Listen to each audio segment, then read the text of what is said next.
Hey, Tom Rabbit! I hope you got this for your recording. Hey, YouTube out there. Tom Rabbit likes to record these. Hey, Tom Rabbit! Hey, Darth, how come no one ever challenges you anymore? All right, Darth, do you want to debate? How do you challenge the Word of God? Yeah. You want to debate, Darth? I'm an atheist, I can say. Yeah, well, tell me why you're an atheist. I have no reason to believe in God. So that's the equivalent of saying that all the facts that you're acquainted with do not necessitate referencing the necessity of God. How did you come to that determination? I basically hold the view that I can understand the world through my own senses. All right, And that's a non-answer. Okay, so when you say you don't have a reason to believe in God, then there's two worldviews. You either believe in the worldview of God or you believe in the worldview of not God. Okay, you understand the dichotomy? Hello? Yes, I do understand. Okay, so in the God worldview, all things derive and depend upon God. In the not God view, all things are independent of God. What's your reason for believing in the not God worldview where everything exists independently of God? What's your reason for that? The reason for that is there is no apparent, I do not know why I would believe in God. There's no reason for me to believe. Yeah, that's not an answer to my question. Okay. You see, the question that I just gave you, exposed the fraud of your position. Okay. Yes. So you can either believe in X or not X. Okay. Mm-hmm. If you say, I don't have a reason to believe in X, right? And therefore you are holding to not X. Do you have a reason for not X? So give me your reason why there's no God. Okay. Saying I don't have a reason is an adolescent type of a response. So what's your reason? What is your reason to believe that what is ultimate is not God? Okay, what is foundational and fundamental to all states of affairs is not God. What's your reason for believing that? Well, clearly there is something fundamental. So clearly, right. A ball falls down here, falls down. Yeah, I don't need a lecture. Okay, please address the question which you have not answered. Absolutely. What is your reason? What is your reason to believe that what is fundamental to all states of affairs is not God?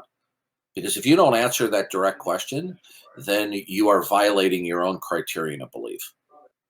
My reason would be that it seems to function perfectly well without God.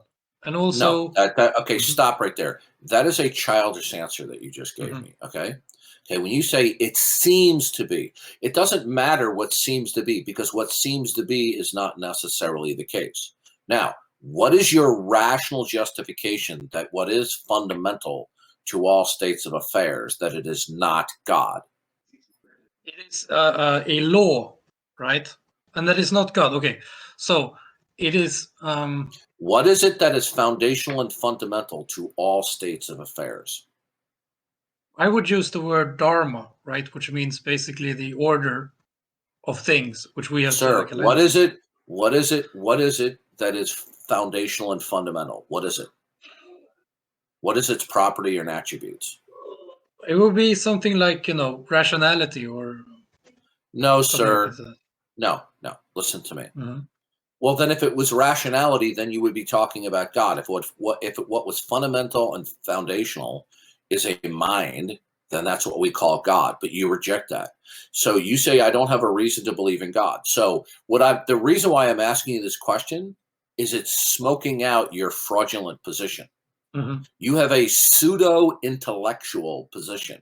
Oh, I don't have a reason to believe in God. Good. What's your reason to believe that what is foundational and fundamental to all states of affairs is not God? The answer is you don't have a reason.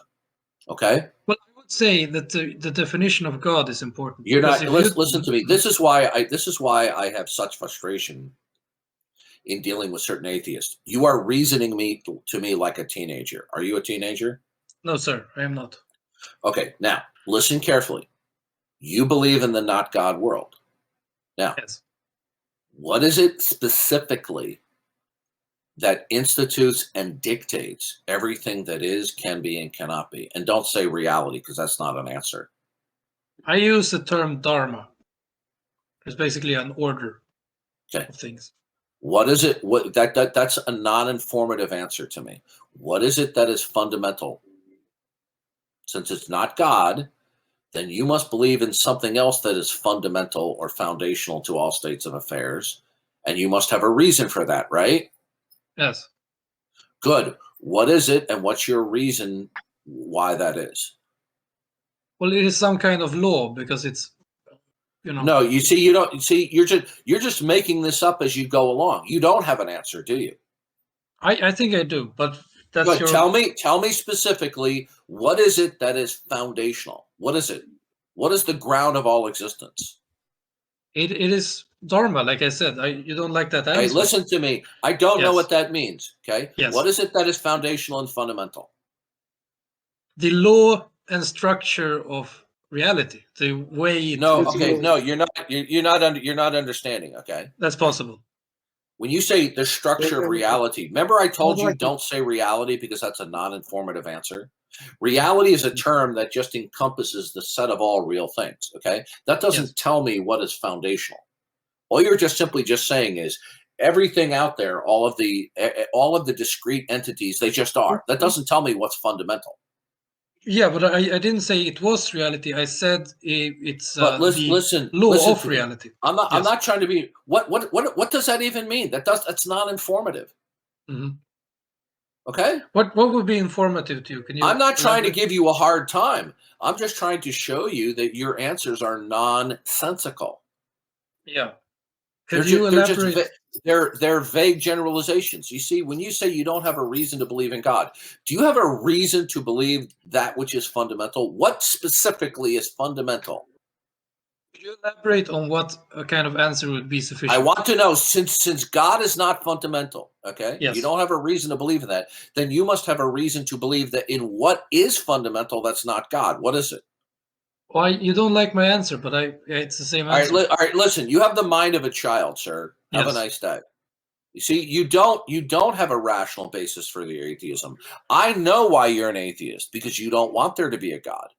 That's why you're an atheist. You do not want to acknowledge God as your creator. So you come up with these pseudo-intellectual reasons why you're an atheist. And I just proved it to you and everyone else in the room, because when I ask you what's your reason to believe in what is fundamental that's not God, you have no answer. Well, you didn't like my answer. Okay, see, that's another childlike answer. The issue has nothing to do with liking your answer. What it had to do is your answer is non-substantive. Yes. Do you understand? You are a sleazy person. Okay? You know why you're sleazy? You know why you're sleazy? It's because that was a dishonest, deceptive response. You know that my objection to what you say is not because I didn't like it. My objection was because it's non-informative. It's non-substantive. You know this and I know this. But rather than admit the truth that you gave me a non-substantive response, you want to be a little sleaze bag and saying, oh, you just didn't like it. Go take a flying leap, you lying piece of garbage. I think that's rude. I think that's a rude statement. No, I'm telling you off. Oh, and you weren't rude to me? I think I've been very cordial. No, you were rude to me. You go, oh, you just don't like it. You are impugning my intellectual objection, okay? That was rude. Well, I would love to continue talking, but I don't. Yeah, I want you to elaborate. I would love to continue talking with you because you're a dishonest person. Goodbye. Oh. I get quickly agitated when people like you are deceitful with me, and then you impugn me by going, oh, you didn't like the answer. It had nothing to do with me not liking it. I told you, your answer is non-substantive, okay? Yes. Now, you could have responded by saying, oh, it was substantive, and here's why. But you didn't do that, did you? Well, I did ask you to elaborate on how I can make it substantive. Go away. Am I banished? Should I go? No, I don't want to talk with you any further because you're dishonest. Okay. Don't tell me when I give you an intellectual objection, right, that my objection is worthless unless you're going to give me a formal rebuttal. You didn't. Now, listen to me. It's certainly okay in certain instances to say, well, you just didn't like the answer. But you see, that wasn't the case. The issue wasn't that I didn't like it. Your answer was not substantive at all. Yes. Well, I did want you to elaborate on how I could make it substantive. What fundamentally is the reason why anything at all exists? Fundamentally. Since it's not God, what is the fundamental reason why anything exists? It is truth itself, right? It is the... Okay, go away. Go away. You're just another dumb atheist. Oh. Your mom. Yeah, see? There we go. See? There we go. And then he left. And then people go, boy, Darth was so harsh with him. And then he exposed the fraud that he was. He was trolling the whole time. You know, and by the way, I spoke with Massimo Pallucci, who has 2 earned PhDs. I said, how is it that God doesn't exist? You know what he said? He said the same thing. He goes, I don't have a reason to believe in God. So I turned the tables on him. What's your reason to believe in the not God world? Guess what happened? He became angry and didn't want to talk with me any further because the atheist cliches don't work anymore. So is the reason behind that, it's kind of like instead of allowing them to come up and just like attack your worldview, you force them to set up their defense on the other side? Were you here for the entire conversation? The guy that just left? Were you here for the entire conversation? Yeah, I've been listening. That's not an answer to my question. Yes, I have been here. I've been listening. You've been here the whole time? Yes. Okay, what was his opening statement to me? That he had no reason to believe in God. No. His opening statement is, let's debate. Oh, yeah. And then I said, okay, why are you an atheist? And then he goes, oh, well, I don't have a reason to believe in God. Well, that's not a rational justification that God doesn't exist. That's just simply a stipulation of his psychological state. Does it follow that somebody doesn't have a reason to believe in God, that God doesn't exist? No, it doesn't follow. It's a non sequitur. Number 2, the statement, I don't have a reason to believe in God, is equivalent to him saying, all of the facts that I am acquainted with do not necessitate referencing the necessity of God. Can he demonstrate that? No, he couldn't. So when somebody says, I don't have a reason to believe in God, it's because they don't actually have an intellectual defense of atheism. It's just a statement of their personal mental state. And as I continued to question him, he got more and more deceptive and sleazy and evasive. Okay. You know, if I object intellectually to the content or substance of somebody's response that they give to me, and somebody responds, well, you just didn't like the answer, that's sleazy in most instances. Look, I deal with a lot of sleazy and deceptive atheists. That's why I don't have any patience for them. Because they're deceptive, they're deceitful. Did you hook me up with your mom or something on a date?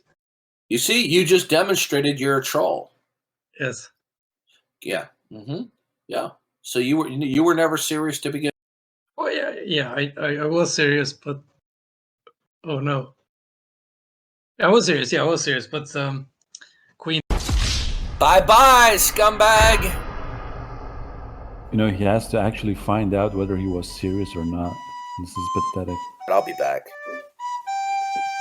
By the way, did you get that Tom Rabbit?